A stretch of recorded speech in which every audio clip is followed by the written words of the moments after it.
Hi, this is Kayla Lang, and this is my video for Module 6 for EDL 850 on Internet Safety. The first law that we were asked to look at was the Children's Internet Protection Act. This refers to public domains like libraries and public schools. I focus mainly on the schools. Some of the must-haves for the schools is they must have a monitoring and blocking system to block out inappropriate and harmful material.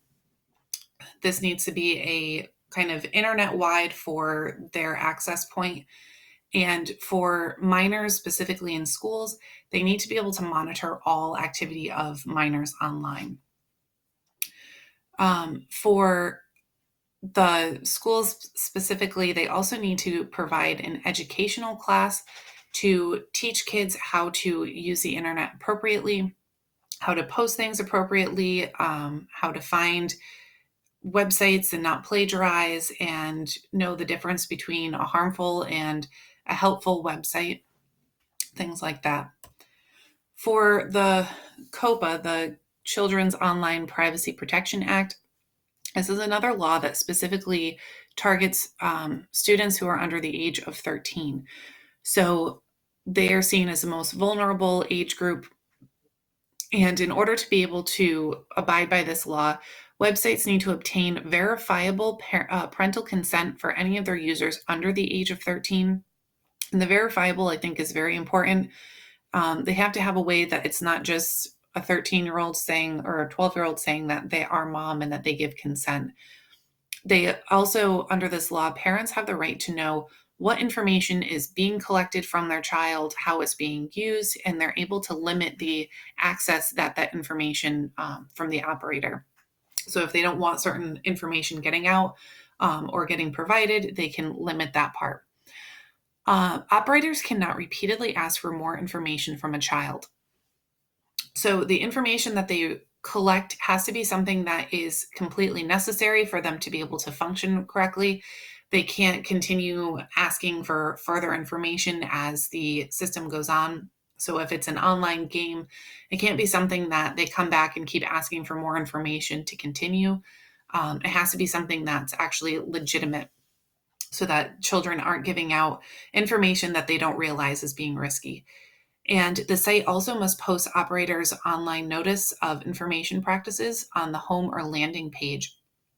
I went ahead and was curious, so I looked at some of the sites that we use at our school, and I was pleasantly surprised to find that right at the bottom there was a link to their Privacy Act, and in the act, or in that page, it loaded and it had both of these two laws explicitly stated, kind of explaining what they are and how it looks in their program for them abiding by it. So I thought that was kind of a neat connection to things that we actually use at our school. The E-rate connection, the E-rates is all about providing schools a discount to obtain affordable internet access. This goes with libraries also. So again, public spaces. In order to be able to be eligible for this discount, you need to be somewhere with a financial need, so rural or urban districts, and you have to be conforming to all parts of the SIPA and COPA regulations. I went on the website and was curious about my district. I was able to look right up and see, find my district, and this past school year, we are receiving an 80% discount on our internet services. I am in a Title I urban district. So it was kind of neat to be able to compare my district to surrounding districts and see what their discount rates were. Some of the consequences of not following the two regulations are a big one that you're going to lose that discount for the E-rates for your internet access. Most of the districts around the state of Connecticut where I live are really tight on budgets and they're having a hard time balancing budgets. So losing that discount could be seriously detrimental to a school district. And also, you can be held legally responsible and be taken to court. The part I have up there is mainly to the operators, but there's also ways that districts could be sued or be taken to court for not ensuring the privacy of their students. A critique of my school, my district's actually doing a lot more than I would have thought just from what I know is happening. But before at least from before we dived into this project. So we do have a district-wide monitoring and blocking system. It's specific enough now that it's not blocking all of YouTube, but it blocks some content of YouTube. It also blocks some websites so that students can't access them and teachers can't access them. That also includes Netflix, so people aren't just Netflixing and chilling all day. But we also have a teacher-specific monitoring system, and this allows us, it's called Go Guardian. It allows us to create our own classrooms, and all of our students have one-to-one devices from the district. So we, through our classrooms that are set up, can create a session, and in that session, it allows me to see what's on all of my students' screens at that time. I can close out tabs that are on their screen. I can force open tabs that they should have open. I can write them messages. I can even take screenshots of what's on their computer in case I need it for evidence for later on. It also allows us to set up different types of sessions where I can limit it so all of my students at that time can only go on this one website that I allow, and it can force open that tab as soon as they log on to their computer. So that part is kind of a neat feature that we have. And in the last few years, we've really cracked down on our policy for websites and programs.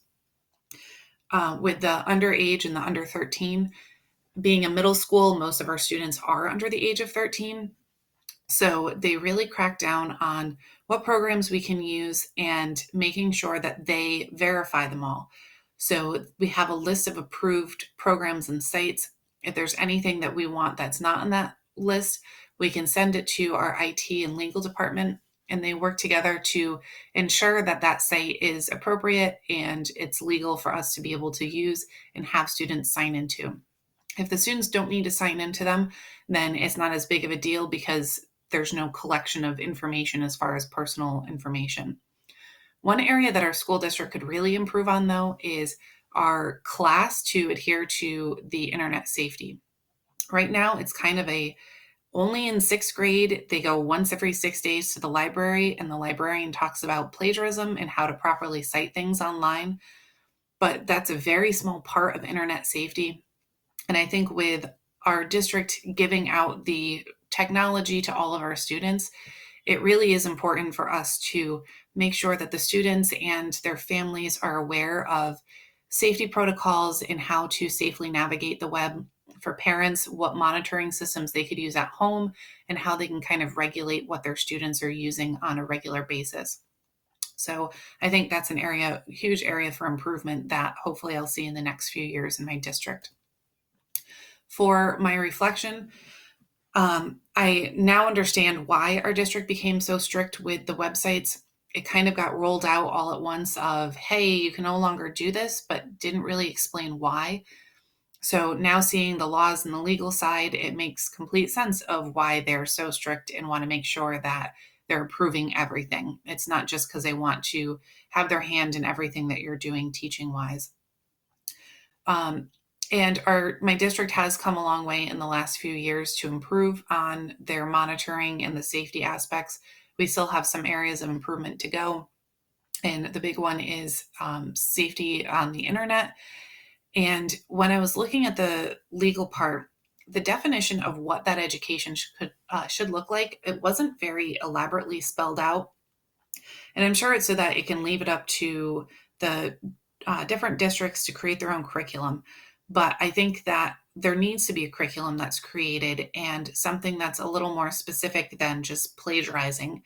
And that's something that I would really like to be able to bring to my school.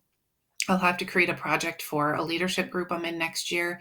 And that may be a great project to use, is how to inform parents of they can safely monitor their students' access at home and at school, and a curriculum that you could use for the students to teach them proper safety.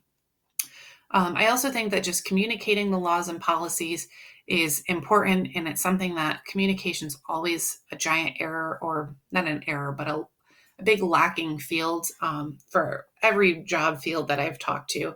So I think just getting better at communicating why there's such strict policies because of the laws would just be helpful to make sure that everybody's actually following them appropriately. So that's my analysis on our laws for this class.